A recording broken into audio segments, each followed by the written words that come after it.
Chapter 23. The cargo containers made up a sprawling neighborhood on the west side of Seraph. Makeshift shelters stood sandwiched between the plastic and steel boxes. Sagging tarps pitter-pattered with drops as the rain grew heavy. Desperate gardens grew in buckets, bins, and raised planter boxes made of scrap. Peppers, tomatoes, and beans obscured the entrance to a shanty where a dusty blanket decorated with smiling cartoon chickens and rabbits served as a door. Tristan pulled the three-wheeler up so that it was partially covered by a sheet metal overhang. Mi casa es su casa.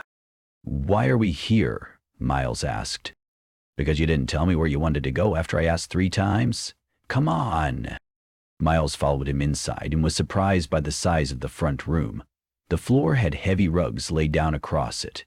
A makeshift chimney of crimped steel scraps served an iron stove and ran up into a hole cut in the ceiling. A teapot simmered. Bundles of electric cords were draped high on one wall, the lines splitting off and providing current to a refrigerator, an electric oven, and a few lamps set on the floor, all by the grace of an overloaded power strip. A very pregnant woman in a flower-patterned sundress stirred from a plush beanbag chair. Tristan leaned in to kiss her. "Annie, this is my employer, Miles. Miles, this is Yasmin." The woman put on glasses. "Welcome to our home." Tristan helped her rise and got her seated at a rickety table on an even more wobbly resin chair that looked like it would bend, break, or both at the slightest provocation. He then went to fix a pot of tea. He made a show of examining a set of cups waiting in a drying rack next to a basin of sudsy water. He placed a handful of loose leaves into the teapot. "Have a seat, Miles." Miles checked the chair next to Yasmin and confirmed it was equally flimsy. He leaned to examine a set of metal shelves propped up on glass blocks. Framed printed photos lined the top shelf. Tristan and Yasmin together, one standing by a canyon with an expansive view, another of them frolicking in a sapphire lake, and a third picture of them wearing helmets, heavy shirts and slacks with picks and shovels in hand, and covered head to toe in dirt. They posed alongside a crew of 10 before a massive excavator. "Construction crew?" Miles asked. Yasmin leaned forward and fought to get comfortable. "Platinum mine. Back when the surface-level easy pickings were drying up. You could make a good haul if you put in the hours. But then our co-op got bought out and our manager skipped off with the proceeds. You didn't stick with it? Corporate mines wanted long contracts and used some nasty chemicals. Tristan got sick, so we quit and tried some other things. Like fishing," Tristan said with a laugh. Miles crouched to examine a polished chunk of ore that sparkled with crystals. "When are you due?" "The 4th of next month," Yasmin said. "I pray it will be a day late or a day early." "My honey is superstitious," Tristan said. "As if we didn't have our share of bad luck already. I keep telling her that luck, good and bad, runs its course and changes. It always does. It always will." "You can't be too careful," Yasmin said. "But unlike Tristan, I don't believe things have to change. Sometimes the trajectory keeps going up or down unless you stop it." "What do you believe, Miles?" Miles put the ore back and sat at the table. "I think you're both lucky to have each other. Any other family to help out?" Yasmin and Tristan made eye contact. Both smiled. "We're going to be fine," Yasmin said. "Get the yucca cake, dear, unless you ate it all." Tristan poured the tea before going to the refrigerator and bringing out a half-empty rectangular pan of something that looked custardy with a bottom crust. With a spatula, he served Miles and Yasmin a square. Miles looked at the offering suspiciously. "Use your fingers," Yasmin prompted. "You don't have any allergies, do you?" "None that I pay any attention to." He sampled the pastry and found it shockingly sweet but edible. The tea was cool enough to sip, and it washed down some of the syrupy flavor. "Tristan is driving for you today. Will there be more work for him tomorrow?" "Afraid not. We were both let go." "That's too bad. It sounds like you will have to start your own search for work. Tristan says you had a wealthy client." "We're a little too wealthy. Doesn't know what to do with it all, if you ask me. We were looking for her daughter, but the daughter wasn't missing, just at a friend's house. Now that she's turned back up, the job's done. Yasmin nibbled at her pastry. If only all things were that simple. Miles took out his device and his last empty credit chip. He had been given enough from Heron Collie to make ends meet for a short while. He transferred the balance to the chip and placed it on the table next to Yasmin. That squares us. Yasmin pocketed the chip without checking it. Tristan stood by her side and was eating his own piece of yucca cake with his fingers. When Miles got up, Tristan flinched. His eyes kept darting. I can give you a ride back to your hotel. It's okay. I'll walk it. It's raining out, Miles, Yasmin said. And there's no hotel near here. I won't rust much. It'll be a chance for me to clear my head. I hope something turns up work-wise for you, Tristan. And Yasmin, I hope you love and care for that kiddo in your belly. We will. And it's kiddos. Twins. Boy and girl if the obstetrician is correct.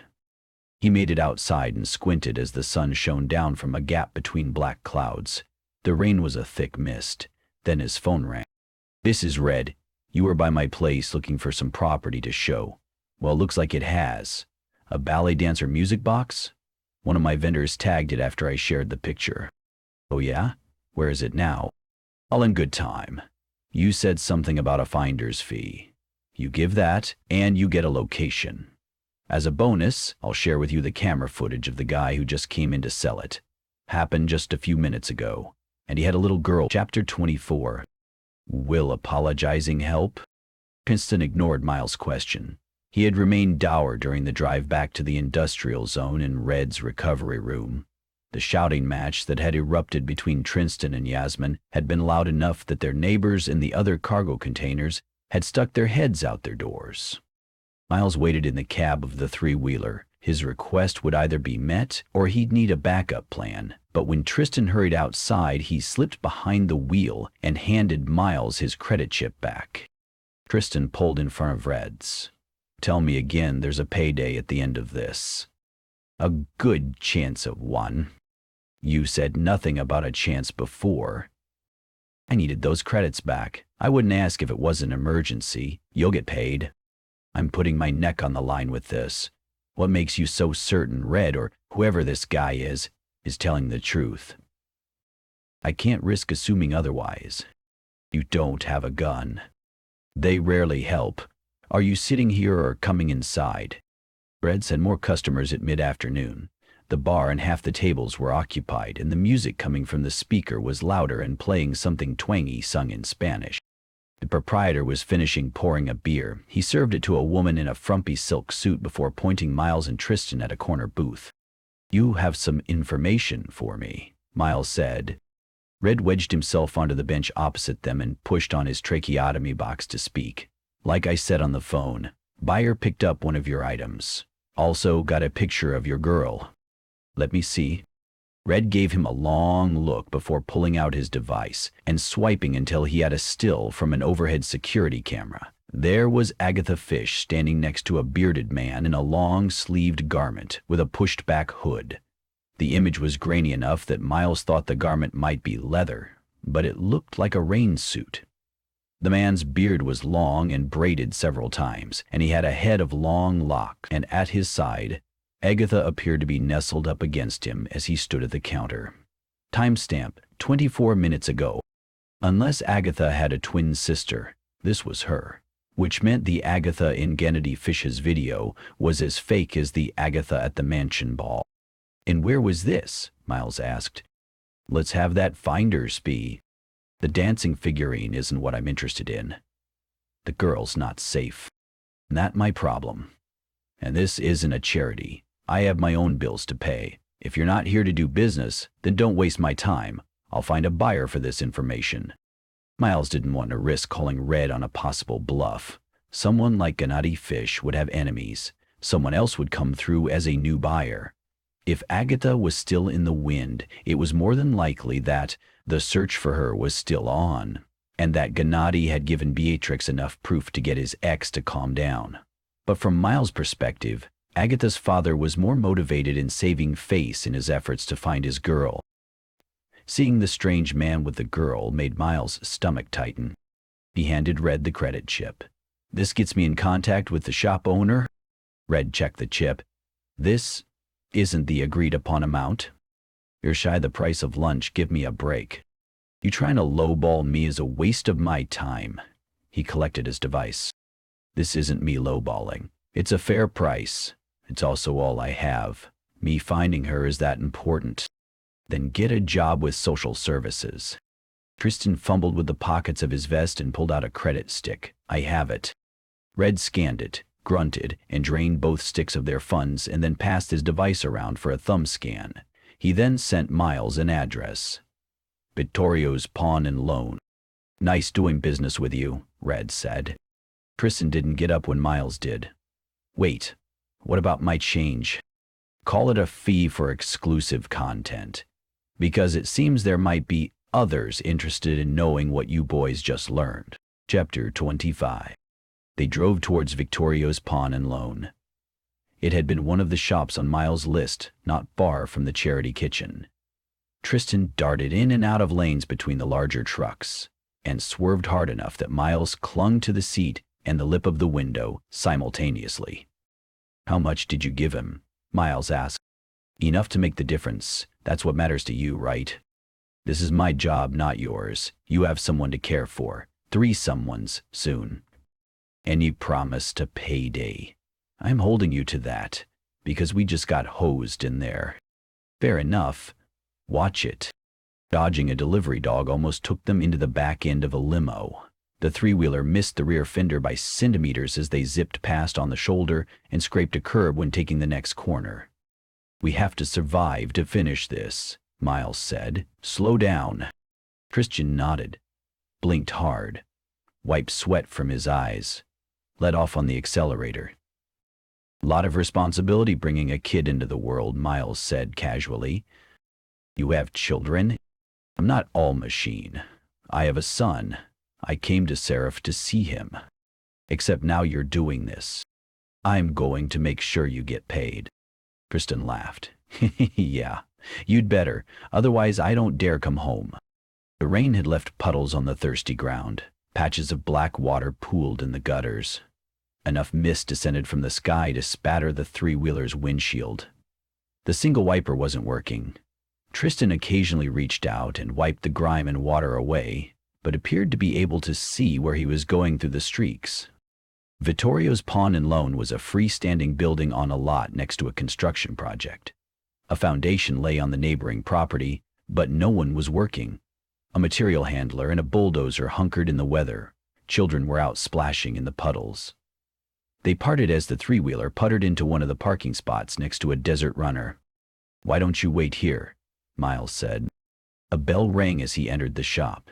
A man in a duster and broad hat was looking at a burner as the shopkeeper watched.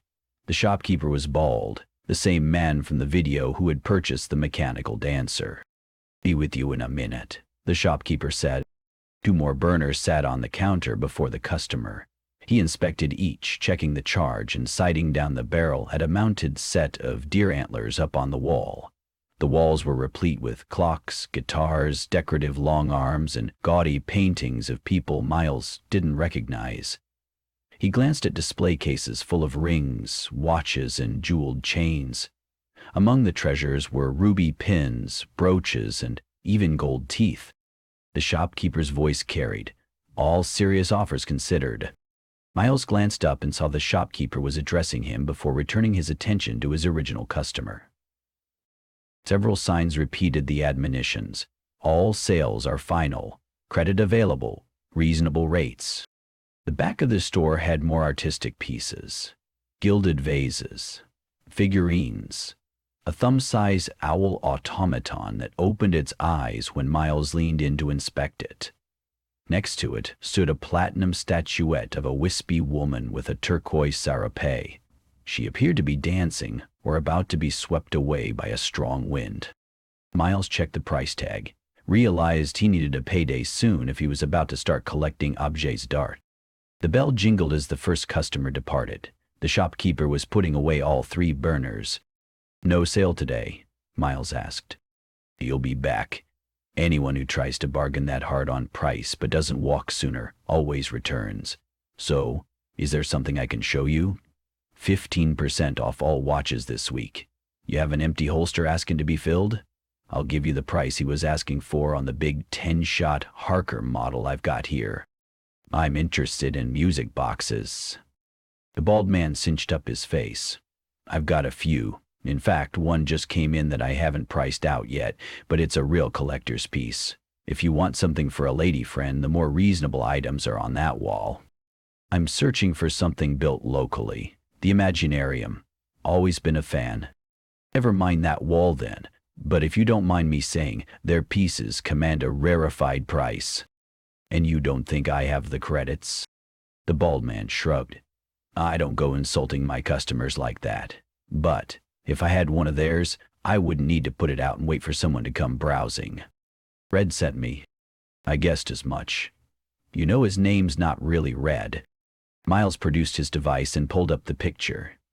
Our relationship didn't progress to the point of formal introductions. "Who's this man?" "A client. Which means it's difficult for me to remember his particulars, seeing as how I wouldn't have a business if I shared that kind of information with anyone who comes in asking. I don't care about your client or what he's into. I'm not a cop, I'm not militia. I'm just interested in having a conversation with him." Miles drummed his metal fingers on the top of the glass case. Rat-tat-tat, rat-tat-tat. "Don't scratch that," the shopkeeper said. "Wouldn't dream of it. But you know those older servos and neural triggers.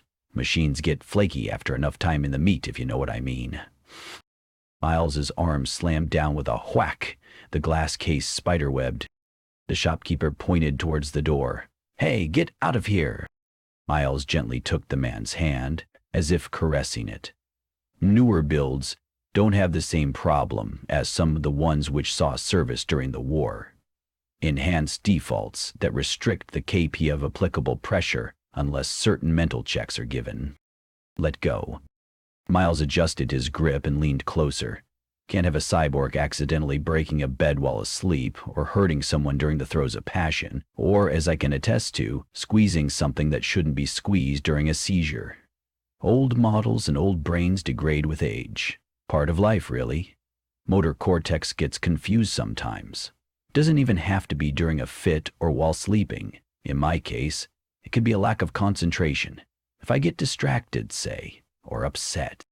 Look, take the ballerina, take the burner. I've got credits in my safe. Red already taxed me beyond anything I was expecting to pay to get here. I'm out of credits. I'm not asking for you to give me anything, just a lead on your customer, a name, and anything you can remember about the girl he was with." The shopkeeper tried to work up spit in his mouth so he could speak. The girl? Was this the only person in Seraph who had missed the memo about Agatha? "Yeah, the girl. I don't know either of them, I swear. He comes in here once in a while with a watch or ring, always cheap stuff. He never haggles, no chit-chat, takes my first offer. An easy mark." "Name?" The shopkeeper's hand was slick with sweat.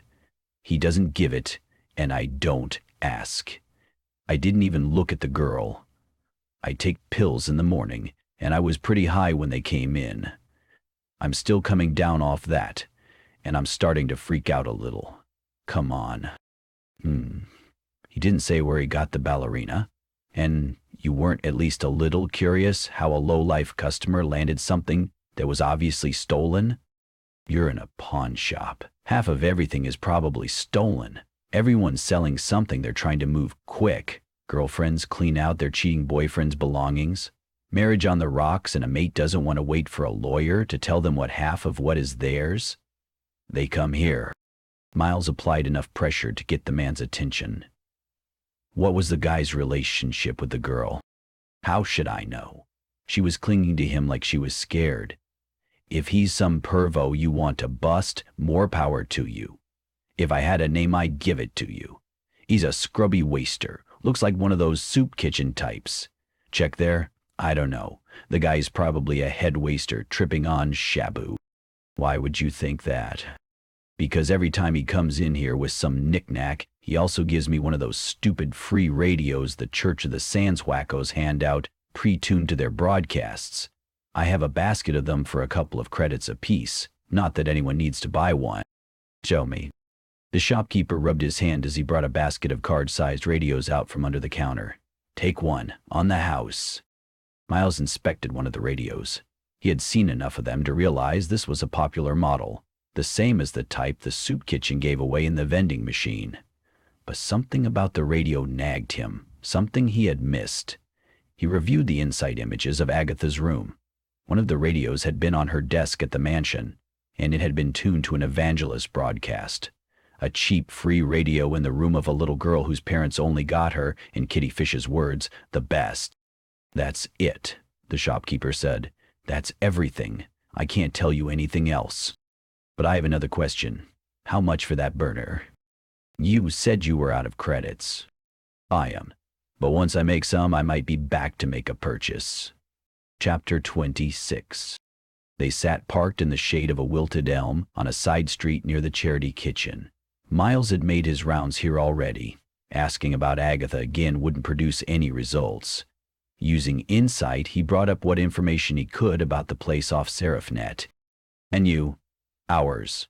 A few pictures of happy, disadvantaged locals eating. Food and credit donation opportunities. Volunteers needed. A mission statement. An inclusive beacon of hope in the community, providing comfort and material giving. Blah, blah, blah." Miles respected the hard-working individuals who put themselves on the line to help others. But in his experience, there was always a catch. Although he had heard nothing onerous in the snippets of church talk pouring from the speakers inside the dining room, forced conversion, rice Christians, and giving with strings attached were concepts as old as man. Giving meant someone at the top of the charity food chain would benefit, even if they balanced the books to show the accountants they were a force for good. Seo Yun had accused him of being a cynical son of a bitch on more than one occasion. "What's the play?"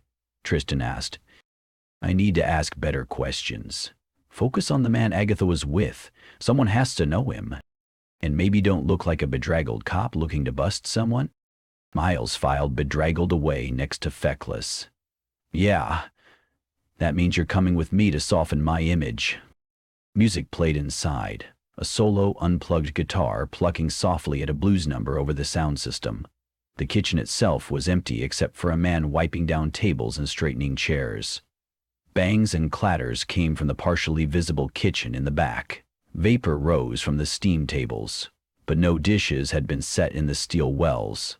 No doubt dinner was being prepared. The air smelled of spices and savory, a rich, earthy aroma that recalled a childhood soup his mother would cook when they lived in Jupiter's orbit before joining the reverse exodus back to Earth. Past the door, an exposed concrete wall displayed a score of child's paintings of flowers, birds, and sunsets. The man who was tidying up scraped a few chairs along as he dragged them into place. "Not open until 5. We're not here for supper. My friend and I are here to find out about volunteering." "Oh, that's excellent. I'm Valentino, one of the assistant managers." "Miles, a pleasure. We just got settled locally and are looking for a way to give back. We find the message you preach comforting." "Not my message. But it plays on the radio at the top of each hour. Either of you know your way around a kitchen? Or how to handle guests in a dining room?" "I'm a back-of-the-house kind of guy. Don't be shy. We have a few old-timers who frequent us, and we need a variety of faces who know how to be friendly and firm. If either of you are licensed therapists, that would be a boon." Valentino smiled at Tristan. "And what about you, friend?" "I'm Tristan. Tristan here knows a thing or two about fish," Miles said. "I'm sure your help will be welcome. We don't get enough fish, but when we do, it's a hit. Mostly plant-based foodstuffs here. We own a few greenhouses, and we receive donations." "What about services?" "You mean the church? Besides playing their radio program, we don't openly proselytize to our guests. Receive free, give free. We direct folks to several non-denominational outreach programs for aid, but most are secular with no church affiliations." I was talking to a bearded man and was hoping maybe I could work with him. Valentino cocked his head. "Couple of employees with beards. This guy had a long one, a head full of locks. Wore a heavy garment with a hood despite the heat." "Who are you?" Just a concerned neighbor looking to help his brothers and sisters in need. Valentino let out a sigh and sagged. We've had enough cops coming through here today asking questions, and I thought you looked familiar. You were around earlier asking questions. No one here's seen Agatha Fish. If she shows up, we'll call the police. You don't need to dangle a reward for anyone here to do what's right. If she ran away, then she needs help and should be reunited with her parents. It's an unkind world out there. So, if that's all, then I need to get back to work. This guy with the beard was the last person seen with Agatha. He may have her. If his description fits anyone you know, I need you to tell me. You've seen our clients. Some aren't the best groomed. You described several of them. But I can't have you here harassing people just looking for a meal. That's why I prefer to talk to you, Miles said. I don't want to waste anyone's time. But this is urgent. This guy's beard had braids, not a look I've seen around here. Tristan tapped one of the drawings. Kind of like this guy? In the middle row of the children's drawings along the wall, a brown and yellow thick-lined smudgy watercolor showed a man with a beard with his arms outstretched. The beard looked like a noose around the man's neck. He wore a hood. A plastic plaque in the center of the art display read, Anthem Primary School.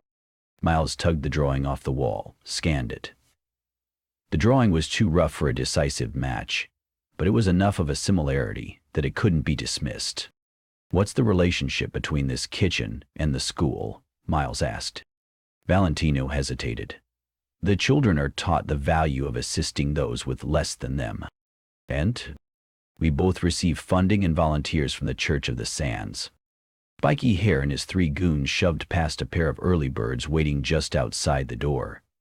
2 of them spread out into the dining room as Spiky Hair and one of the cops headed straight for Miles. Case closed, Miles Kim, Spiky Hair said. I heard you got the message. Yet here you are, beating the street. He snatched the drawing from Miles' hand.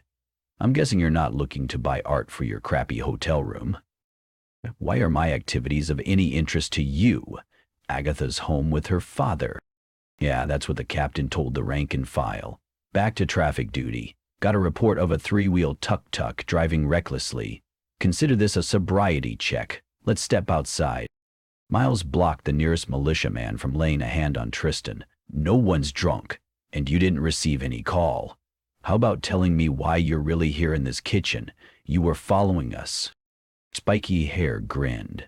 That old robot eye of yours doesn't miss much, does it?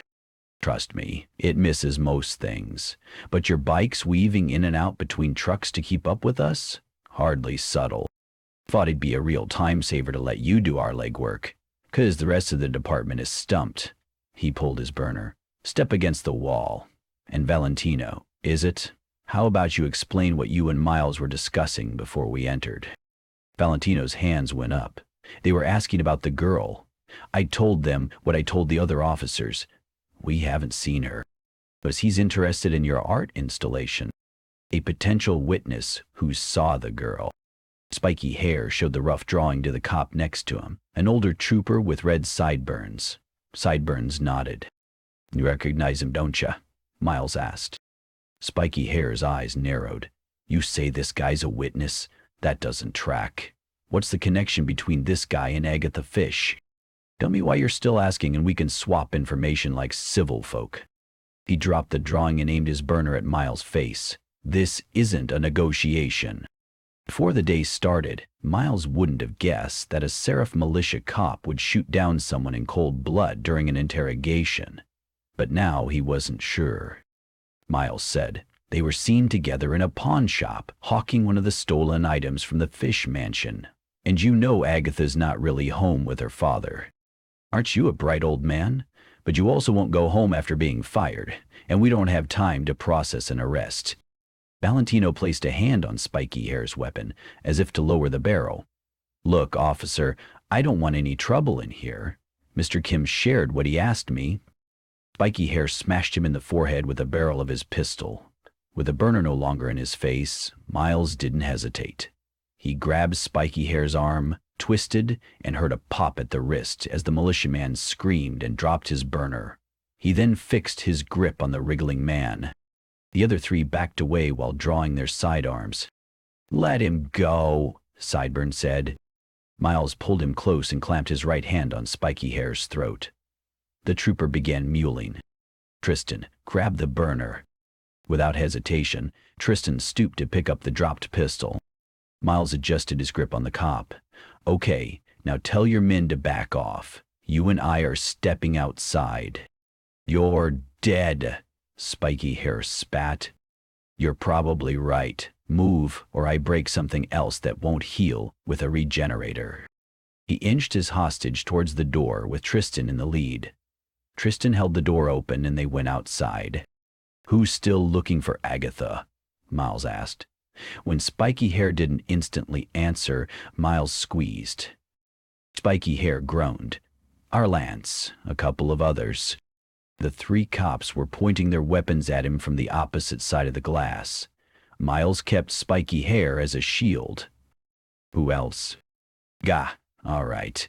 Lieutenant Chati has us looking. The girl's worth a fortune. Gennady Fish will pay anything to get her back. That's why you're here, smart guy. Same with us." Miles held out his free hand to Tristan. Tristan gave him the burner. Miles fired twice into the glass, targeting a table just past the cops. The cops dove for cover and were out of sight for the moment. Spiky Hair was kicking now. Miles dragged him to the corner before flinging him down. The 4 bikes were parked at the curb. Insight gave him a target on the 4 batteries. 4 snaps. Green flame and sparks erupted from the bikes. Miles pushed Tristan towards the 3-wheeler, keeping low. Miles expected that at any moment a barrage of laser fire was going to come their way. But as Tristan got them puttering forward, he glanced back. Spiky Hair was alone and struggling to stand. He had his hand to his mic and was undoubtedly calling in for backup. Tristan banged the steering wheel. "What did you do? What did we do?" "What we had to. Watch the road, straight on Richards Drive, then take a left at the foundry." "I thought you didn't know your way around town." "I'm learning quick." Chapter 27.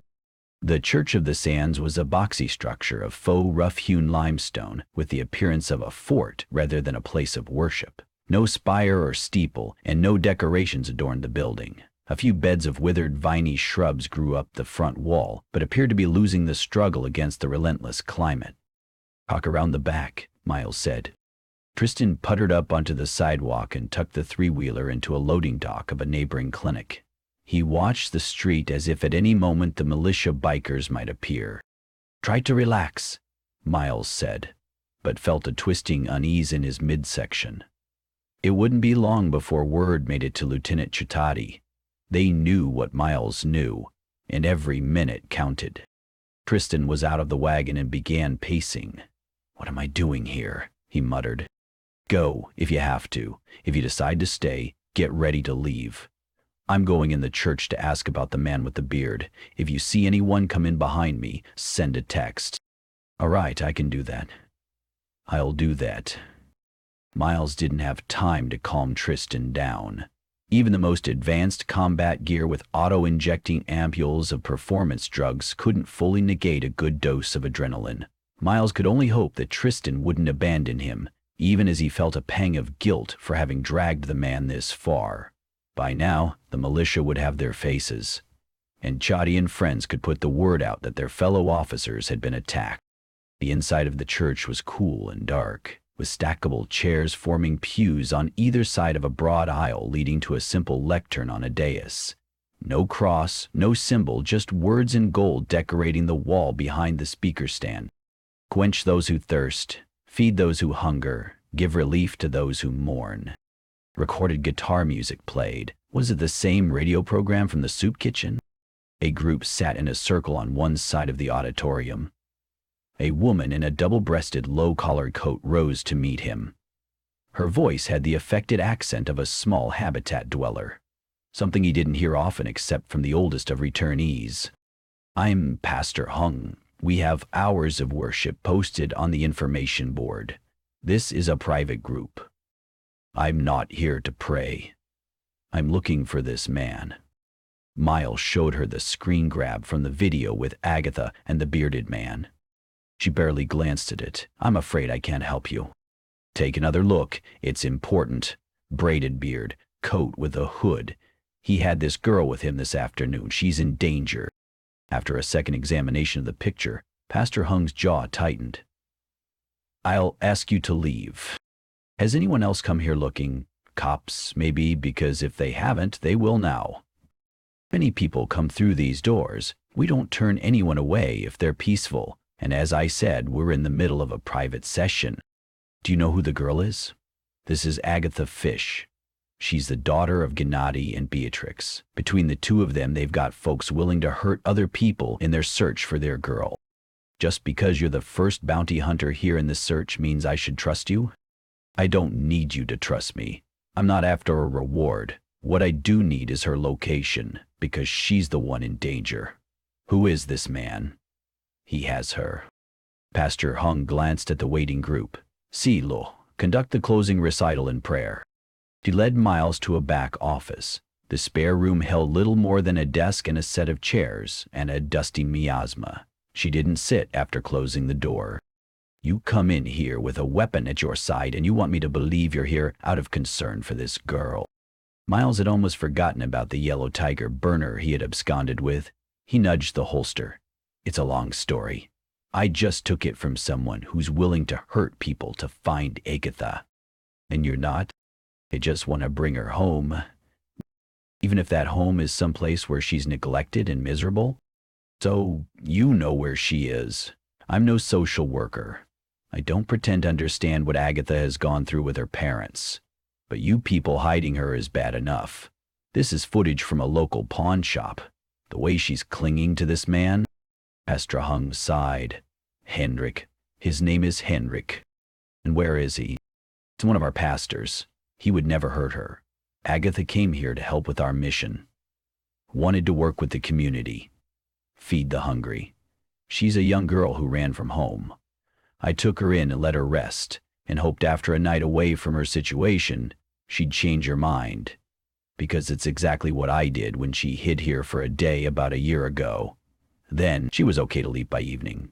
But this time she told me and Pastor Henrik who she was, and what she had gone through. She was cutting herself, tried to kill herself twice in recent weeks with pills and whiskey. Me and Henrik and the other pastors discussed which hospital we should contact to assist when we learned about the search by the militia. Before we could reach a conclusion, Henrik took her. Why?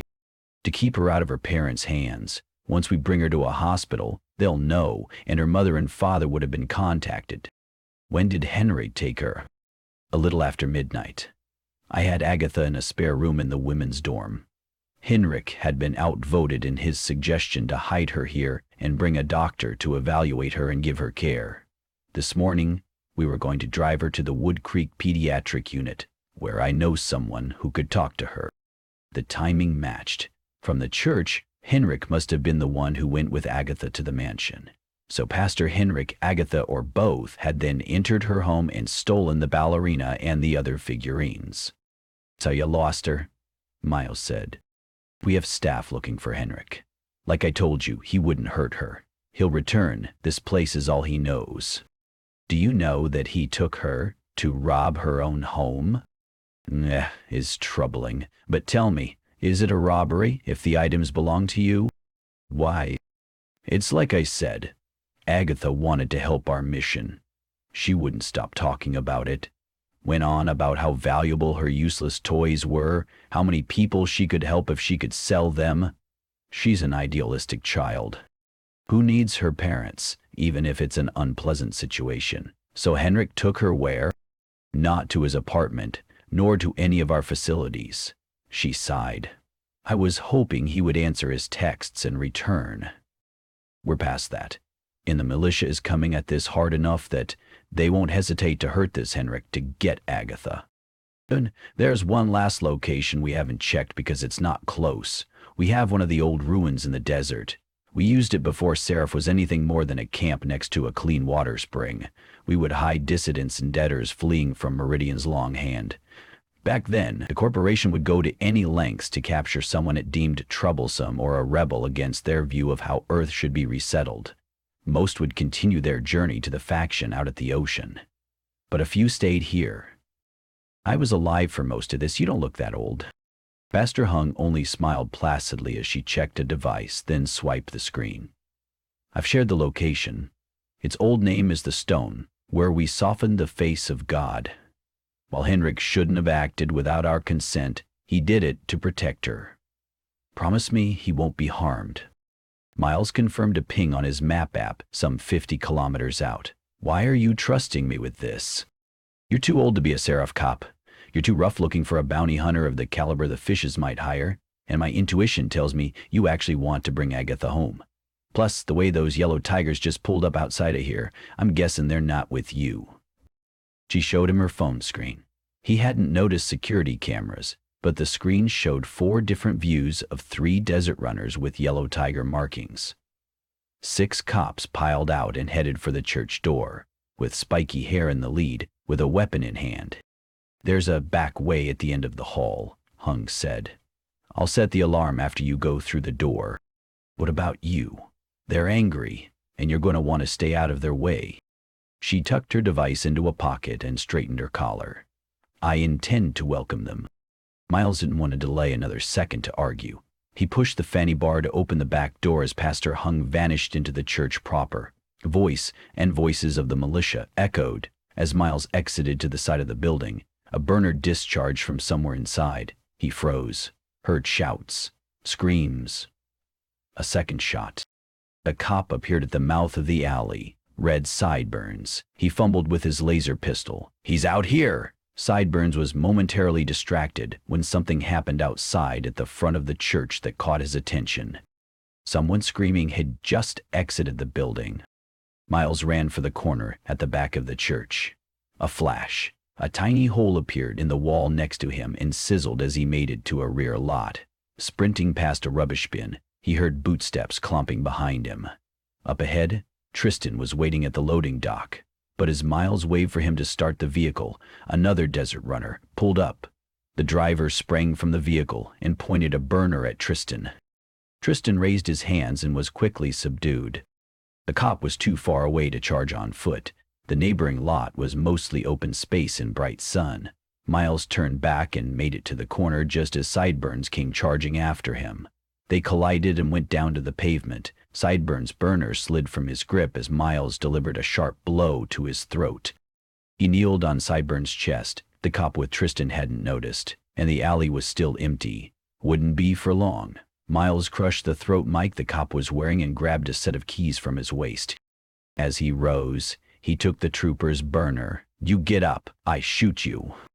Miles hurried back down the side of the church. The emergency door squeaked as it opened.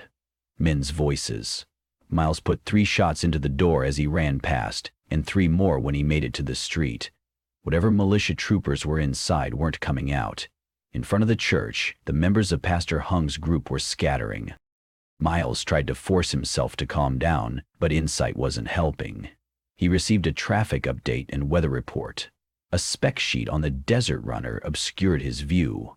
Try as he might, he couldn't dismiss it. He dropped the cop's burner as he grappled with the key ring. One belonged to a vehicle. The doors on all the vehicles were swung up and open. He picked the middle one and jammed the key into the ignition. If this wasn't the right one, he had just wasted more precious seconds. The cops would have backup. They'd come down the alley and out the front, and he'd be dead. The desert runner's engine purred to life. If the vehicle had an electronic lock or ID requirement, it hadn't been activated. He backed up, slammed it in gear, and floored it. The church fell away behind him, but not before a group of militia appeared on the street. They had their weapons out, pointing at him, and Miles knew they'd follow him into the desert. Chapter 28. With a sharp thump, the paved city street gave way to a dirt road. Miles gripped the vibrating steering wheel and actively guided the vehicle over the rough ground. He almost dropped his phone as he pulled up the location Sister Hung had shared. It wouldn't sync with the runner's console screen. 52 clicks. The map app made no turns and displayed a thick pink line heading south for his route, which meant it didn't know how to get him there, and he'd have to pay close attention on the road ahead. He was distracted as he examined the controls within the desert runner. The dashboard add-ons had a radio, a small computer, and a few modifications he didn't recognize. He could only hope none of them were a kill switch that could be triggered remotely. A few kilometers down the dirt road, he came to his first split. Both lanes led roughly south, but the left one more so. The map app didn't recognize either. He veered left and kept his speed, racing into the bright evening. A sign read, "Now leaving Seraph." Over the next 30 minutes, a group of 5 trucks passed him, heading towards the city. Otherwise, he saw no traffic. A second sign warned, "No services beyond this point." Miles exhaled and tried to focus. The militia had come into the church, guns blazing. He could only hope the cops hadn't shot anyone and would realize Tristan was only his ride and knew nothing. It didn't mean the cops wouldn't ask. He shuddered. And now the sign reminded him he was truly on his own, trusting that Sister Hung hadn't just provided a false lead to get rid of him. "Miles Kim," a weary-sounding voice said from the radio. "This is Lieutenant Chadi of the Yellow Tiger Militia. You stole one of our patrol units and fired upon our officers. This is a last chance for you to turn around and surrender yourself. You'll be treated fairly and given due process. A good lawyer might even make sure you don't see more than a few weeks in lockup." Miles hesitated for a moment before tapping the talk button. "You'll get your car back. Your men came in hot and assaulted one of the soup kitchen managers. Some will say it was you who caused a commotion, assaulted an officer, and destroyed militia property. You opened fire with a burner. Let me talk to Captain Sin. This isn't a negotiation. You need to turn that vehicle around and surrender yourself. Otherwise, I can't help what's going to happen next. You'll be declared an outlaw and hunted down, not just by our militia, but by the other law enforcement agencies. You'll have the marshals and red banner troopers on your trail, and some aren't as restrained as my men. Why don't you want Agatha Fish to come home, Lieutenant?" Chadi was puffing hard into his microphone as if he were hyperventilating. "My people are handling this. You're interfering with an investigation you have no business in. I was hired by the girl's mother. Your cops got greedy. They're leading with their guns out and are only going to get her hurt. Last warning, Mr. Kim. Turn around now, or..." Miles shut the radio off, calmed his own breathing, wiped sweat from his forehead, focused on the dirt and gravel track ahead of him. A second sign told him rough road beyond this point. As if punctuating the sign's warning, he hit a rut and the desert runner bounced over a patch of broken hard earth where the road had partially washed out from some long-ago flash flood. No services, rough road, as if he had reached the corner of an old map of an unexplored world, racing towards a serpent-wrapped direction marker. Abandon hope, because beyond this point there be dragons.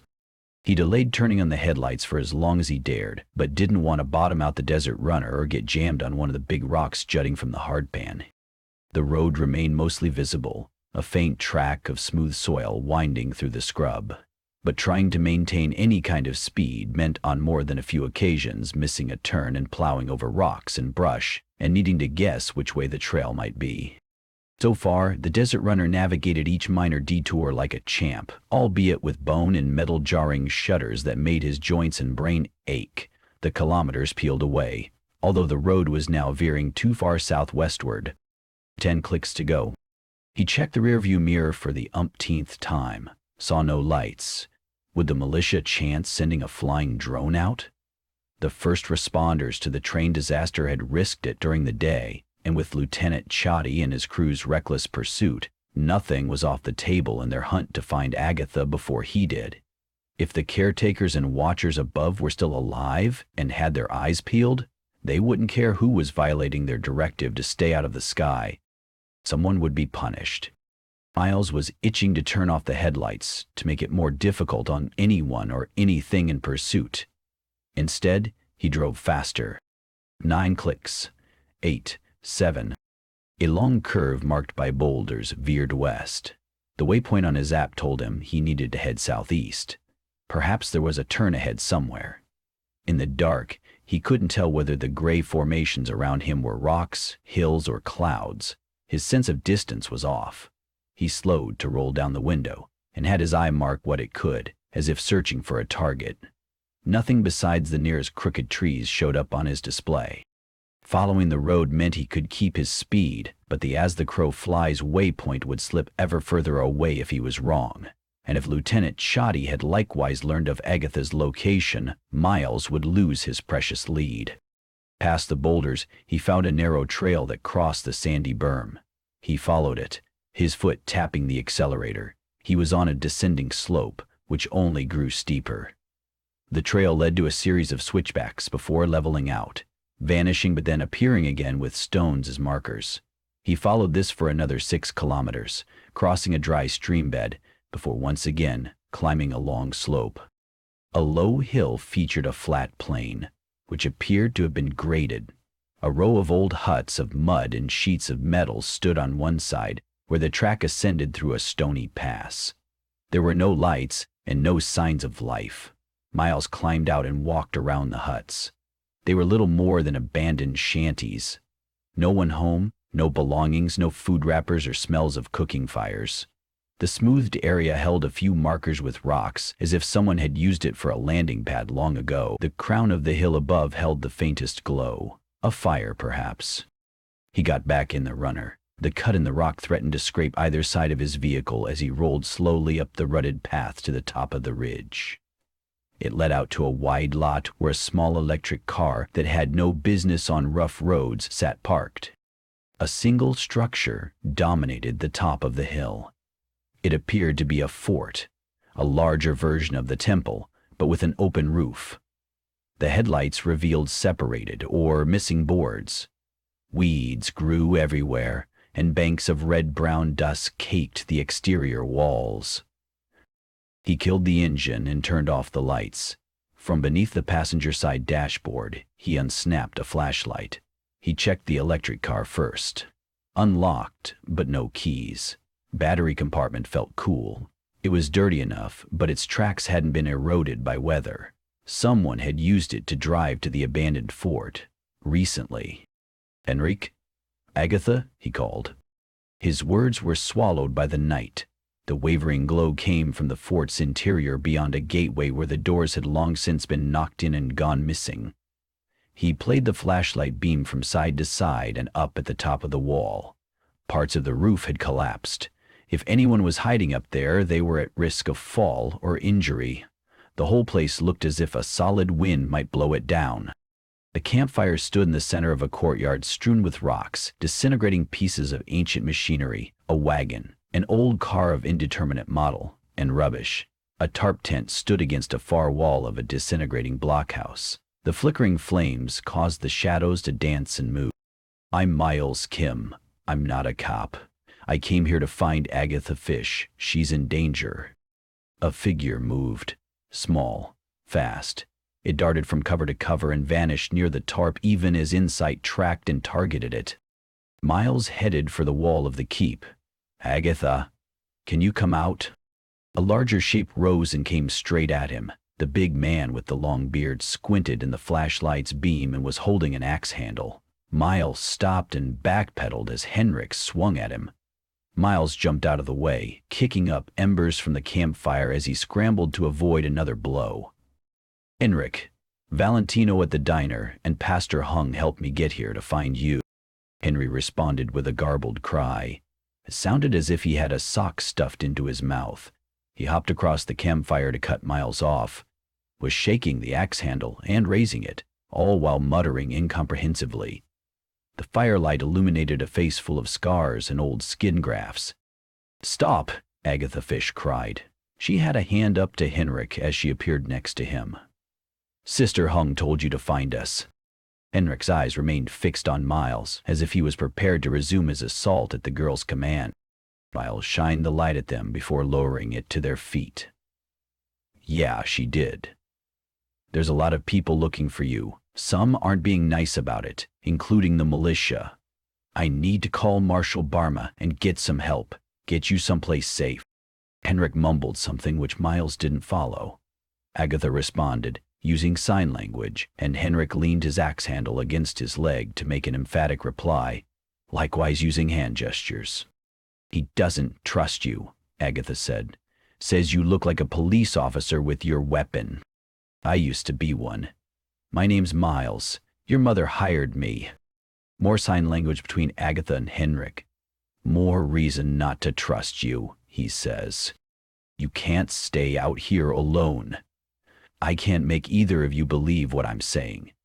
There's no time for that. But you are in danger. This place is no longer a secret if I found you. I can call some people who will make sure you're not hurt. I know the marshal. He's a good man. Tell Henrik he can hang onto his weapon. He's not deaf. When Miles pulled out his device to make the call, Henrik grabbed up the axe handle. Marshal Barma isn't part of the militia, Miles said. He'll help with this situation. The device had a signal. Weak, but just enough. Miles called. The phone rang. Barma's gruff voice said, "What is it now?" "It's Miles, Kim. I have Agatha." The line beeped twice. He checked his phone. No signal. Had it faded or dropped out? He went out the gateway to the desert runner and clicked on the radio. Only snow. Henrik and Agatha followed, both watching him warily. "You two need to hide." "What's wrong?" "Something's jamming radio communication. That means someone else is here, and they're close." Chapter 29. Headlights caught white moonlit swaths through the night as 3 vehicles climbed to the top of the lower hill. From Miles' vantage point at the upper ridge, he could target each vehicle, but doubted he would hit anything vital that would guarantee knocking them out. He checked the charge on his burner, 6 shots left. He cursed himself for dropping Sideburn's gun and for not recharging during the drive into the desert. He had counted 6 cops at the church, with another arresting Tristan. His estimate didn't include Lieutenant Chatty and whatever additional militia he might bring with him if they were all coming. And why wouldn't they? He was standing between them and whatever payday they would see by being the ones who found Agatha. He had opened fire on them. They would drop down on him like a metric ton of bricks. The old fort, while it might have been defensible with enough firepower, was also a trap. The ridge closed around the old structure with a sheer cliff on all sides.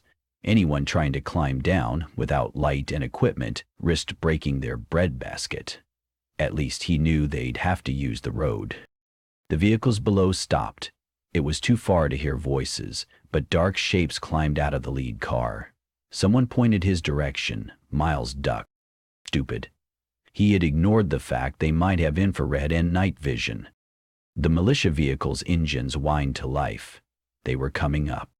He slid down from his vantage point and made a quick check of his device. Still no signal. A military-grade jammer would block any radio. He sprinted across the yard and hoped Agatha and Henrik had found a hole to hide in, if they stayed down, if they remained quiet. But no, he realized, they'd be found. Chatty and spiky hair might be rotten apples in the militia, but this had evolved into an organized effort to take Agatha. The cops coming up the slope would scour the fort, and from the appearance of the campsite, Henrik didn't appear to have planned much beyond their flight from Seraph. "Agatha," he called, "wherever you are, no matter what happens, stay down." He climbed the section of the wall which had the remnants of a second floor. It was a narrow fit and he had to crouch, but it was an elevated position and suitable cover. Keep the enemy bottled up. Keep them on the X. Don't stop shooting until they stop moving. Then shoot some more. Good counsel for a platoon with a fully charged arsenal. The words kept coming. Snippets. Memories. Images of military instructors. He blinked hard to clear his head. Realized, while some of what he was recalling might have been real, the advice might also be misremembered or the product of his wife's serials. The headlights wavered and played on the rocks by the trail. Metal screeched from below. The lights stopped moving. He strained his ears, thought he heard someone shout, then silence. Had they gotten hung up? Good, because it bought him moments. Bad, because now the yellow tigers would be on foot. He surveyed the entry before the gateway. Bare dirt mostly. At least they wouldn't have much cover until they crossed a stretch of open ground. With his insight module, he could target the first ones out. Shooting them down would make the rest hold back. He didn't want to ponder the possibility of a siege. Already his knees ached. Keeping this position for much longer would mean his legs would fall asleep. The soft electric whir came at him from above. Drone? The dark object wasn't much bigger than his hat. It hovered before he zeroed in on it and nailed it with a shot from his burner. The thing popped and fell like a stone. 5 shots left, and now they undoubtedly knew his location. He dropped from his perch, found an opening at the wall. His view was partially obstructed by dead vegetation, but at least it would take the incoming goons an extra fraction of a second to find him. He leaned out and sighted down the top of his weapon, breathed. "Miles Kim, we know you're in there," Spiky Hair's amplified voice called. "You come out now, we arrest you. No one gets hurt. The girl goes home." Miles tried to blink dust out of his left eye. This all can end peacefully. The burner felt heavy, even though he was holding it in his artificial hand. "We all come out ahead if you surrender." Every drop of moisture had left his mouth. These militia troopers were willing to hurt people to get Agatha. They had come guns blazing at the Church of the Sands. Miles didn't want to shoot a cop doing his duty, but these clowns weren't serving Seraph. He felt certain they needed Agatha alive, whether it was for money, leverage against the fishes, or both. His one advantage? With her present, the incoming thugs might not use heavy weapons. An object came sailing through the air into the center of the courtyard. A grenade, Inside identified helpfully. Miles hugged the wall as a starburst flared and a thunderous whump shook the ground and shattered the air. They'd be coming on the tail of the flashbang. But despite having ducked, his good eye was half blind with afterimages of the explosion, and his artificial eye was struggling to compensate. His ears rang. He'd have to trust his insight module. Ignoring the bright phantoms burned into his vision, he leaned out again, weapon up, and just in time. 3 armored figures came charging towards the campfire. Embers which had been scattered by the blast burned orange. The incoming militia troopers were carrying rifles and swept the air before them, one heading straight for Miles. Miles shot him first and squeezed off a couple more shots at the other 2 before a section of wall erupted in dust and smoke. Miles dove to the ground as the barrage of automatic return fire peppered the air, the fort, and the surrounding dirt. Insight still had a target locked. Miles raised his burner to fire again blindly, hoping the link between his brain, eye, and hand would do the heavy lifting. A brilliant crackle and a deep pop assaulted his ears as something flashed ahead of him. His cybernetic eye went blank, and with it, his insight module and his target. The armored man strode through the settling dust, his shoulder spotlights sweeping the ground until they found Miles. "Ha!" Spiky Hair called. "Didn't think we'd need these old munitions, but the captain was right for once, telling us to keep them stocked in the cars, just in case." Miles' heart sank. An electric pulse round would deactivate drones and scramble cybernetics. Waves of agony rolled through Miles' brain, making his temples throb and every nerve from his neck down to his crotch ache. Phantom pain or real, he could barely keep his eyes open, and struggled not to curl into a ball and whimper. Spiky Hair had a stubby shotgun leaning on his shoulder. He kicked Miles over onto his back and punted the burner aside. "You have any idea how much he's worth? We could have cut you in if you hadn't been such a mossback. But this gets pretty easy to wrap up here now. You haven't shot at us." From behind him, Sideburns said, "Hey, Mikey, Cuddy needs a medic." "Just a sec, let's wrap up our business with Mr. Kim. Just shoot him and get it done. We still have to find the girl." "Relax, Pim. She isn't going anywhere. Mr. Kim needs to tell us who else he has looped in on his little bounty hunt so we get no more surprises." Spiky Hair screamed as Henrik launched himself at him, roaring and striking the armored man with a wild haymaker that knocked Spiky Hair into the dirt and sent his weapon tumbling. Sideburns fired. A 3-round burst dropped Henrik. Miles grabbed a cricket ball-sized rock, rose, and threw it left-handed, nailing Sideburns. He then dove for Spiky Hair's dropped shotgun. He discharged the weapon, squeezing the trigger over and over until the shotgun went dry. Too much dust to see anything. But 3 men were groaning. Henrik lay next to him, unconscious or dead. The distinct aroma of burned skin lingered. Miles' ears echoed from the shotgun blasts, and a high-pitched ringing lingered from the grenade. His right arm remained sluggish and uncooperative as he fought to stand. In sight, wake up. But his module ignored him.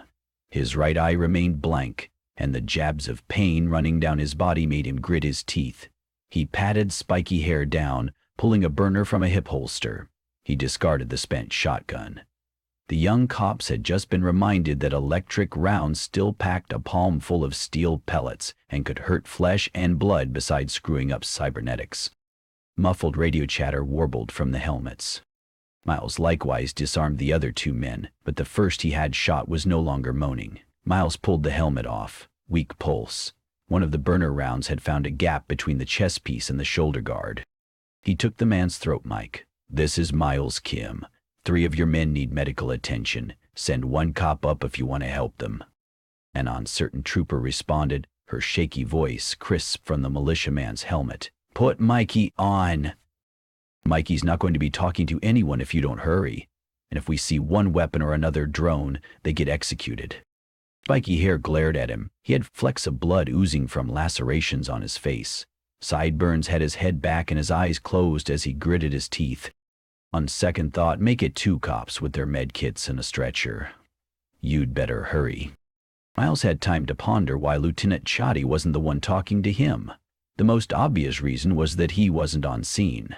He had sent his team of grunts to collect Agatha. Miles fought through waves of nausea as he fought to stay upright. He eyed the dark ridgeline. 1 spry goon with a rifle and it would be over, he thought numbly. When the militia finally showed, it was 2 troopers, 1 man, 1 woman, both with helmet and armor. The man was actually waving a handkerchief about. Miles had returned to his position at the base of the wall and kept the burner trained. "Your friends are there. Keep things slow and steady and tell me if you're going to do anything that needs you to power something up." They tended to the first of the wounded. After stripping the young man out of his armor, they gelled the wounds and shot him up with drugs. They popped out a stretcher and carried him away. Spiky hair gasped and was panting. "What do you think you're accomplishing here? You don't get to walk away from this." "You're probably right. When our backup arrives, you're dead." The 2 cops returned to assist Sideburns onto another stretcher. "You'll see. You should save your strength and shut up before I decide I want a hostage." The threat worked. He shut up. When the cops returned for Spiky hair, Miles pointed to Henrik. "Check him first." They kneeled next to the bearded man without comment, opening his shirt and examining him. The burner wounds weren't bleeding, but all 3 had struck his chest. The female trooper said, "He's alive. He needs a doctor and a hospital. And I'm guessing he gets neither unless you get the girl." She eyed him wearily through the face shield of her helmet. "You want us to take him or not?" "No," a voice cried. It was Agatha. She ran from the shadows and dropped next to Henrik. Tears streamed from her eyes as she sobbed. The 2 cops looked at each other. A long second passed, as if they were considering grabbing her, or going for a concealed weapon, of which Miles felt reasonably certain they both had tucked away somewhere with their gear.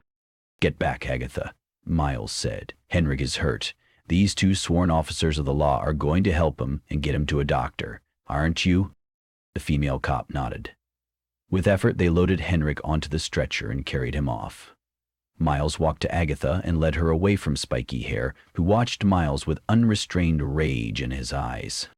"You're going to be okay," Miles said. "Henrik will be okay, but you need to go hide again and not come out unless I come find you." "What's the point?" Spiky hair asked. "You get killed and we get her. You give her up, we get her, and you get to live." Miles watched until Agatha vanished again into the gloom of the fort. "I won't use a child as a bargaining chip."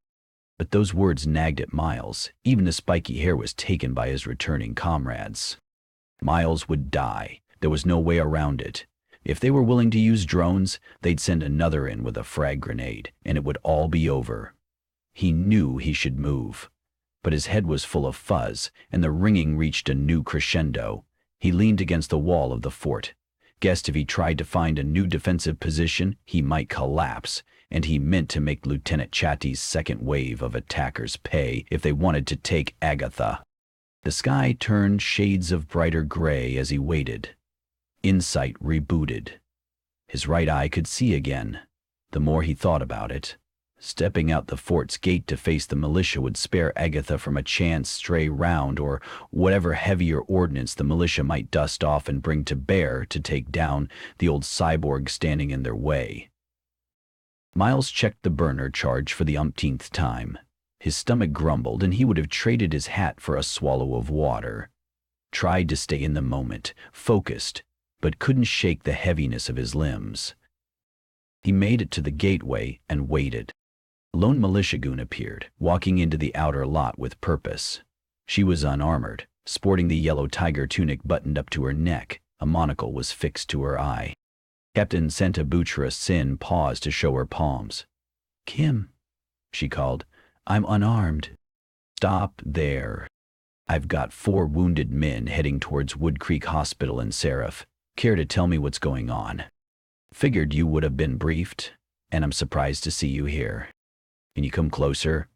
I don't like to scream this early in the morning, and Lord knows I've done enough of it already." Miles kept the burner at his side as he emerged from cover. His legs tingled and he felt cramps looming. "Your sniper have a clean shot now?" "There's no sniper. I'm too senior to be on the front line of an op like that. Figured Lieutenant Chatty would send in the troops." "He probably would, if he were here, but he's not. You were lucky the lance that got here first had a disagreement whether to launch an assault. Now I have 10 troopers down that road who can resolve this. You're not taking the girl. Let me see her so I know she's alive." Miles studied the captain's face. Despite the freckles, she appeared older than he had first guessed, with etched creases on her eyes and mouth, and dark circles, a testament to a lack of recent sleep. Captain Sin sighed. "Look, Kim, I promise you she won't be hurt. Neither will you, assuming you do nothing stupid. This whole thing has spun out of control. I've got 6 troopers locked up in my patrol wagon and 3 more shot up thanks to you. My boss is going to make heads roll for this, including mine. Lieutenant Chatty learned about a reward for the girl being offered by a third party. He hasn't come clean with everything yet, but it was a fat enough wad of credits that even I considered it for a hot second. But Agatha has been through enough. It's time for her to go home." "Go home where?" "Fair question. I checked the court order. Home with her mother, where she belongs." Chapter 30. Miles holstered his burner as he picked his way through the fort's interior. A massive beam lay canted between 2 failing walls. Miles winced as he brushed it while scooching beneath. Trickles of dust waterfalled down around him. Didn't collapse. He made it to the opposite side before calling out, "Agatha, it's Miles." It was the 4th time he had called for her. Captain Sin had promised to remain in the courtyard and was now out of sight behind him. Miles peered beneath a leaning sheet of rotting wood before moving on to check a collapsed side room. "Agatha?" She emerged from the covered hole in the floor at the end of the corridor. In the dawn's light, her face was a mask of dirt and dried tears. He dropped to a knee. "The lady outside will take you home." "I don't want to go home. I want to stay here." "I understand that. When you're older, you get to make that decision. But not now. Henrik isn't your father. You can't be out here alone. The court says you're supposed to live with your mother. When you're 18, you can decide to go wherever you want, and that time will come faster than you can imagine. Then you get to figure out which one of your parents you want in your life." "I don't want to be with my mother. I don't want to be with my father. If we got everything we wanted, life would get pretty boring." She raised an eyebrow and gave Miles an "Are you serious?" look. "Agatha, tell me what you do want." "I want to help the people who are hungry down at the kitchen." "You learned about them on the radio program, didn't you?" She nodded. "How did you get to know Enric?" "Celia took me there and let me deliver a trunk load of groceries. She took me again a few more times whenever she had errands. I sorted food donations in the back for an hour each time we went. Henrik worked the stock room alone most of the time. He didn't enjoy being up front serving or with the kitchen staff because of how he looked. Did you feel sorry for him? No, but I knew he was sad. No one at the kitchen could understand him because of his throat and mouth. I tried, and then I found out he spoke sign language. He taught you sign language? I taught myself. It took a month. The next time Celia brought me by, we had our first conversation. The time after, he told me what happened to him in a fire when he was home alone when he was a little boy. Is he okay? The medics are helping him. He's fine. Miles tried to control his voice. Agatha, I have to ask you a question, and it's important. Has Henrik ever touched you in a way that made you feel uncomfortable? You mean sex abuse? No, I don't like him like that. Celia insisted on being with me every time we were at the kitchen. Nothing happened. Okay? When we go back, you know you'll have to tell this story. Tell it like you told me. Believe it or not, your mother misses you. She threw a party for you, but you weren't there. She got you a horse. A real one. I don't like horses. Maybe your mom should know that. There's a bunch of things your mom needs to know about. But like I said, she's your mother. And it's time we go see her. Captain Sin was speaking on her comm when Miles brought Agatha out of the fort. She switched the comm off as they approached, stooped to look at Agatha. So you're the little girl who came all this way into the desert. Agatha clutched Miles' hand and didn't respond. They walked together down the rocky slope where one of the militia tanks, a pair of electric motorbikes, and a few runners waited, along with some nervous-looking militia. Captain Sin put her hand out to Miles. Your burner? It will make everyone less itchy for the ride back. Not on your life. I ride with Agatha. The captain dropped the topic and went to the tank and climbed into the back. Miles helped Agatha up and they joined her. The climate control churned out cool air. The morning outside promised to be a hot one. A militia cop with a medic badge on his shoulder joined them. The boy had more pimples than chin hairs. Are either of you injured? I'd like to examine you. Go ahead, Miles said. No shots. The checkup was brief, the medic checking Agatha's eyes, skin, arms, and legs, with a temperature check with a scanner preceding the diagnosis. You're a healthy young girl. He raised the scanner to Miles. I'm fine. You're done. Ride in a different car. The medic climbed out and closed the door. The driver started the tank up and the procession began its trip across the broken track of desert towards Seraph. You arrested my driver, Miles said. He's in holding for questioning at the station after the shootout at the church. He's okay. Was anyone hurt? Pastor Hung, shaken. No civilians were harmed. None of my officers either. I want Tristan released. It's not that simple for him. Or you. Is that where you're taking us? The station? Considering everything, yes, she said. You'll have to hand over the pistol when we get there, you know. We go by her mother's first. Agatha goes home, then I'm all yours. Were you always this difficult when you were with Meridian, Chem? He put on his winningest smile. As a matter of fact, yes. And you can call me Miles. Chapter 31. Miles breathed faster as the armored vehicle rumbled down the road between the fancy mansions leading to Beatrix Fish's home. He had fought to avoid dozing off during the ride, anticipating at any moment that they would be ambushed or Captain Sin would try some last-minute ploy, either drugging him, shooting him, or drugging him, then shooting him.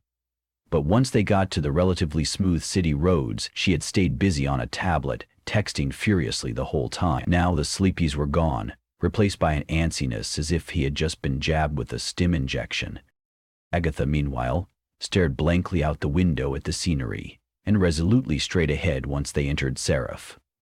Beatrix, Kitty, Celia, and 3 of the maids stood waiting by the entry. The tank threw up a cloud of dust as it lurched to a stop. I need to talk to Beatrix Fish first, Miles said. Captain Sin's eyes narrowed. Should I be worried? If anyone starts shooting, it won't be me. Agatha, can you wait here? The girl nodded.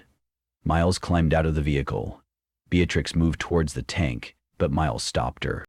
"Get out of my way," Beatrix said. "Where's my daughter?" "She's in there. I thought we should chat first."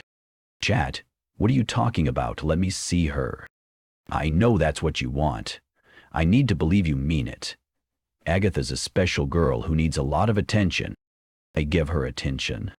"Don't interrupt me. I want to make sure you really want her. I need to know she won't just be an ornament to be dangled in front of your friends, or a game piece you taunt your ex with." "How dare you?" "I dare like this. There must be a reason the court awarded you custody, but from what I've seen, I can't figure out why. She may as well be back with Gennady if she's going to be shut up in a room and ignored. She needs help, real help, and while she's young, she needs to be respected and listened to and given guidance, and you need to act like a mother and treat her like a daughter." Mrs. Fish's face had reached a state of red. "You have no right to talk to me like this." "I don't, except the parts where you know I'm right. What I'm asking is for you to talk to Agatha. Include Celia on the conversation. There's a reason Agatha ran away. Find out what she wants and who she is. It might surprise you." "All right, Mr. Kim, you had your say," she said flatly. "You'll have your credits if that's what this is about. Don't think you're the first man who's tried to use my wealth and status as a bludgeon against me. It's not about you or me, it's about her. She shouldn't have left home like this, but you need to understand what led up to it so it doesn't happen again. I didn't take this job to make friends or to find a whale client to tap during my stay in Seraph. I told you I'd bring your daughter home. I did. This conversation is about giving you the chance to make it so she never wants to leave. If you're done, step out of my way." Miles did. Agatha popped open the door and slid down out of the vehicle. She and her mother embraced. Agatha remained stiff as her mother cried and promised, and made a show of it. Maybe some of it was real. Beatrix took Agatha to the line of servants, and they all conducted the young girl with them inside. Kitty smirked through it all. "In she goes, my mother's favorite tchotchke, ready to be dangled from the chandeliers and Christmas tree branches for all to adore. I'm sure there's time to plan another gala for next Friday night. Care to make a wager? I'm a little light. Are you happy Agatha's home? It'll be good to have things calmer around here. My mother breaks out in her stress rashes so easily. I'll never hear the end of her moaning, and Celia's hands will reek of ointment for days. You let Agatha in last night, didn't you?" The smirk faltered. "Excuse me? You sound like your mother when you say that. You heard me. What are you accusing me of?" "Turning off the alarm. That's how she got in. All the guests and day staff had left. It wasn't an intruder like your mother suspects, and I don't think your sister knows how to do that. She's bright, but she doesn't even have a set of house keys. Surely Celia forgot to set the alarm." "She didn't. I reviewed the logs." "And somehow you turned it off without the system recording the event. Or the history was altered. Something a programmer and whiz like you might manage." Kitty was frowning. A storm brewed behind her eyes. "And what do you believe you know?" "Me? Not much, ever. Except that you're a bored girl who stirs up trouble. You could have told your mother Agatha was here, done something, I don't know. Maybe you figured out what your sister was planning. Perhaps she confided in her older sister, and you gave her a push in the wrong direction. This could have gone worse than it did. And that's what you're going to go to my mother with? Your intuition, that I've been bad? I was hired to bring Agatha home. I'm finished here." "You were hired, weren't you? And like any mercenary, you expect you'll be paid. I wonder if my mom will allow the transaction." She leaned close. Her hair smelled sweet, honey or coconut. Maybe both. "I can make sure she pays. She tracks none of the expenses. We could even see your rate doubled. Or just the same, maybe she'll forget, and this'll be a giant waste of your time and energy. All you'll be left with will be your laundry bill, assuming all this soil will ever come off. I imagine a few credits in your account might mean we get to find some other task for you. Hey, don't turn your back on me. Miles was done. He marched back to the armored car and climbed in. Captain Sin had a foot up on the seat and was resting her head on her knee. All finished. That looked unpleasant. I was hoping you'd formally arrest me so we could leave. There's time for that.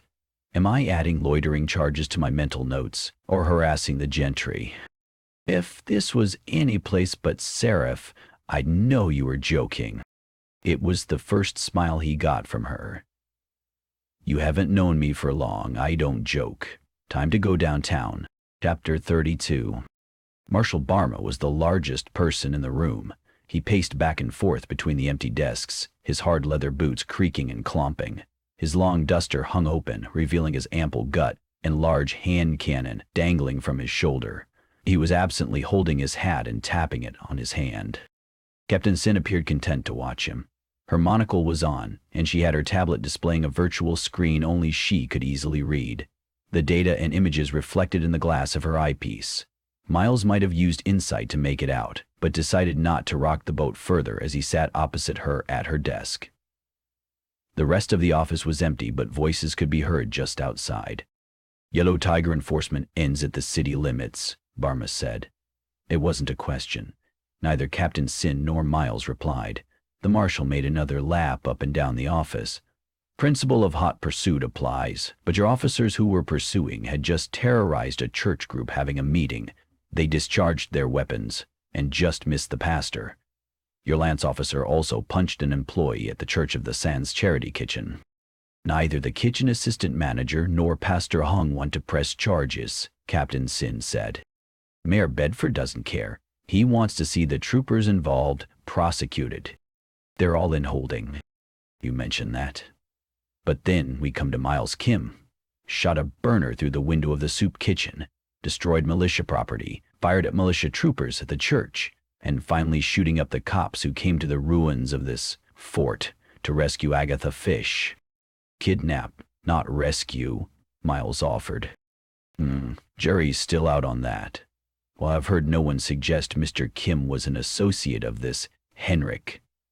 They were cooperating in stopping your Yellow Tigers from acquiring the girl, and willing to use deadly force.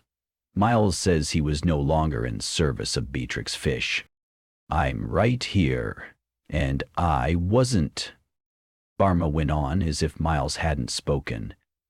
The sheriff should do this, but you know how our office gets. Miles didn't know, but he didn't want to derail Barma's train of thought now going full speed.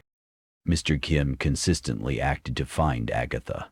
He called me when he made it to the fort. I've heard nothing to suggest he was going to take her and try to extort money for her return. Same goes for this Henrik. Your troopers who assaulted him all had issues with their cameras, but forgot to switch off one of their vehicle's microphones. Thanks for sharing that, Captain. It doesn't sound like Mr. Kim had much of a choice but to defend himself and the girl, considering what happened here in Seraph. I'm assigning no criminality to his actions. Agatha is home. As far as my office and what we're telling the mayor, this incident is a wrap, and the sheriff will have to decide whether any crime was committed inside Seraph that needs to be investigated. Barma eyed both the captain and Miles before letting out a sigh, as if his deliberation had taken a toll, or he had just hiked out to the desert fort and back on foot. He still had bruises on his face from the events following the attack on the train, and his left wrist and hand were set in a cast. Captain Sin dismissed the screens and adjusted the monocle. As far as my command is concerned, my recommendation to my superiors is to punish the troopers involved and see they don't work in any capacity of law enforcement within Seraph. Is that what happens? Miles asked. They just get fired? Is Lieutenant Chatty on the hook? He was spearheading the hunt for Agatha. Check your radio logs. I'm looking into his role in this, she said sharply. The mayor and sheriff will no doubt hash it out, but I wouldn't hold your breath. Something like this goes to trial. It exposes the Fishes to a lot of media they don't want. Hate for them to get embarrassed. It's how things work here. I'm sure it's not so different with Meridian. If a couple of members of her board of directors got exposed in a scandal, it means you're a free man once the sheriff approves the marshal's recommendation. You should look happy. That is his happy face, Bama said. Miles clenched his jaw. None of your troopers would have come at me like they did if the Fishes hadn't offered a bounty for Agatha. Not a crime to put out a reward. A reward for information is one thing. I'll bet you ask those troopers of yours, you'll find they had incentive to make sure Agatha was handed back to whichever parent was putting up the most cash. Perhaps even hoping for a bidding war. Anything else? Captain Sin asked. Yeah. Tristan, my driver, is waiting outside the front gate. Now, if you excuse me, I have paperwork to file. Miles and Barma walked down the corridor out into the courtyard. The militia staff on hand gave them sidelong glances, but otherwise steered clear. The late morning sun was up and over the walls of the compound, and was already making the concrete hot enough to cook a full breakfast. Buy you tea? Miles offered. I'm going back to the office, bark at Glinda so she feels loved, and cover my ass with a flowery report of yesterday's events. Good, because I'm broke. Barma flapped his duster as if to dispel the heat. Beatrix Fish didn't pay out? Not yet. Don't hold your breath. You don't get that much money by squaring up with your contractors, and I'm guessing your arrangement wasn't in writing. I'm just worried about Agatha. I'm sure Beatrix Fish will contact you for parenting tips. My son works with doctors and therapists. I want to have one of them that isn't Dr. Varner see Agatha. Can you include that in your recommendations? It won't help. There's no requirement for either Mr. or Mrs. Fish to follow through with anything we recommend. They committed no crime, from what I can tell. There's no leverage. Yeah, because that's all that matters, right? Send me the rec, I'll include it. I'll forward to the mayor, but he's head deep between Gennadi's cheeks, so I doubt it will get traction. A guard buzzed open the pedestrian gate leading outside the walls. Miles had to lower his hat to keep the bright daylight out of his eyes. Tristan crouched on his heels nearby, resting in the shadow of the armored vehicle blocking half the sidewalk. He watched Miles and Barma warily. Barma nodded a goodbye before squeezing into a subcompact hatchback parked across the street and sped off. We're done? Tristan asked. Loose ends, always loose ends. They say I can pick up my ride from impound, but there's a fee. I'll take care of it. You have credits? No. Let's see about your tuk-tuk and we'll go from there. Text message to Captain Sin, and an hour later, and Tristan had his vehicle. During that time, Miles contacted the doctor Dylan had recommended and gave her a general summation of Agatha's situation. The doctor couldn't promise anything, but she offered to do what she could, assuming Miles could arrange a meetup. The unspoken bugbear was parental permission. Tristan was filling out a release form on a tablet when Miles called Celia. Can you talk? He asked. Yes. Mrs. Fish is with her masseuse, and the session always lasts 90 minutes. I'm forwarding a contact to you. She's a doctor who has experience with children who've experienced abuse. She can help Agatha if you can take her there. Things are difficult here. Agatha isn't allowed to leave the house with me after it was revealed I took her to the charity kitchen to work. I made the case to Mrs. Fish that it means a great deal to Agatha. Bold. What did she say? Mrs. Fish was upset. She said she would see. It is as close to a change of mind as I have ever heard from her. You're amazing, and the fact that you're still employed means there's a chance Mrs. Fish will listen to you. It's the only thing we can do. Otherwise, I'm guessing Agatha is going to bolt again, and this time she might wind up in worse hands than Henrik. Suggesting Beatrix accompany her daughter would be too much to ask. I hear in your voice that you care, Mr. Kim. It's Miles, and I'm finishing what I started, despite being fired. Yes, we save the ones we can. Sometimes the number is no greater than one. There was rustling on the line, as if Celia had placed her device down. He heard muffled conversation before Celia said, "Excuse me, Kitty requires my assistance, and I have to go. But before I do, I wish to send you something." His phone dinged. A credit deposit required his thumbprint to accept. The credit service account showed the payment was from Celia Contreras. "What's this for?" he asked. "It is a thank you gift. Agatha is dear to me, and while it is but a token of what Mrs. Fish owes you, you've earned your wage, and it is only proper you receive a measure of compensation." Miles couldn't think of anything to say but thank you. Celia ended the call. Tristan was finished with the release form and waiting nearby. "You have credits?" Miles did. He loaded a chip and handed it to Tristan. "Not a fortune, and not what was promised, but it'll keep your wife from locking you out of the house." Chapter 33. Miles sat across from Dylan beneath the shade of an outdoor dining area. A terracotta fountain on the wall trickled water. A sprig of minuscule white flowers sat in a thin shot-glass center table. The late lunch crowd chatted away nearby, with the casually dressed diners picking at tapas and hummus platters. A server dropped off their food, soy crab cakes for Dylan and a portobello and ricotta flatbread for Miles. Both had mint tea on ice before them, the glass mugs heavy with condensation. The server placed a hand on Dylan's shoulder. "Will there be anything else?" "This looks perfect," Dylan said. When she left, Miles said, "She likes you." "Not everyone who's friendly is flirting, Dad. If I had ignored the signs, you wouldn't be here." "Fair enough, but you know I have a girlfriend. You sure you can afford this?" "I haven't received the bill yet. If there are no prices on the menu, it's free, right?" "I was 7 when I said that," Dylan said.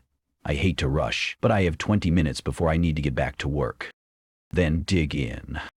The mushrooms on Miles's plate were earthy and full of umami and sprinkled with tasty oil. The flatbread was soggy. He washed it down with the tea, which had been overly sweetened, but he gestured to the server for a refill. "You said you were working?" Dylan asked through a mouthful of food. "A case with a young girl who ran away from her mother's home. Her parents used her to get back at each other, and when she got away from her father, they both sent people to find her. I was offered a lot of money, but some of the hunters got greedy." "Did anyone get hurt?" "Yes, but the girl made it back home to her mother." "Because of you?" "Yes." "And you're worried about the prices here?" Miles washed down the last of his flatbread with a gulp of tea. "I didn't get paid. The mother wanted things done her way. Her way might have hurt the girl." And that's something you would never let happen. So how much was she worth?" "Can't say. Enough that it got a unit of militia to come after her hard, along with anyone with her. I talked to the doctor you recommended. Shared the name with the girl's caretaker. Hopefully it will do some good, but you look worried." "It's just me thinking. While you're doing that, I have a show tomorrow night. I want to give you a couple of tickets." "How late is it? I get cranky after sundown." "It's not that late." "Will you come?" "I only need 1 ticket. Each has a +1 involved. Come alone if you want, but come." "I will." Dylan dabbed his mouth with a cloth napkin and got up. The server smiled at Dylan and watched him leave before stopping at the table. "Was everything to your satisfaction?" she asked. "Yeah. Bring me the check, and another refill of tea while you're at it."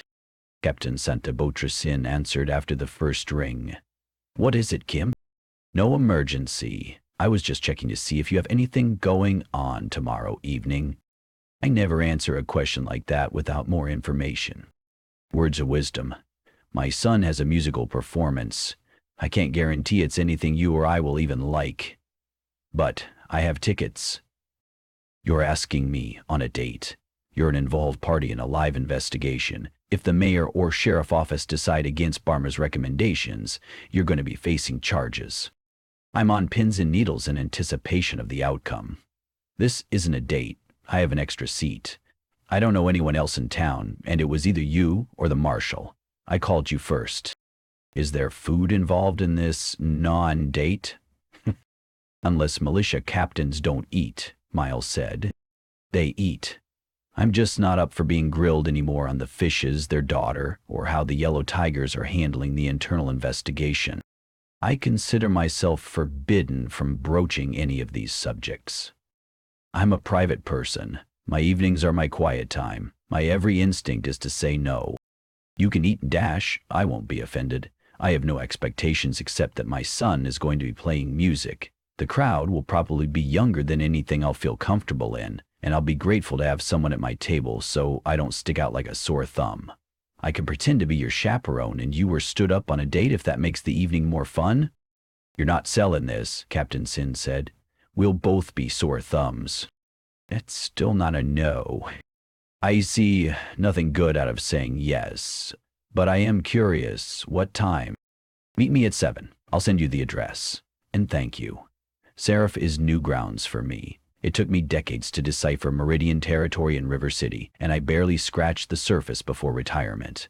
This is your hometown and a whole new onion to peel. Will there be this many metaphors tomorrow evening? The well is empty. I'll see you tomorrow. The end. Thanks for listening to the Atomic Ballerina. I hope you enjoyed the story. Miles Kim's adventure continues in A Haunt of Jackals.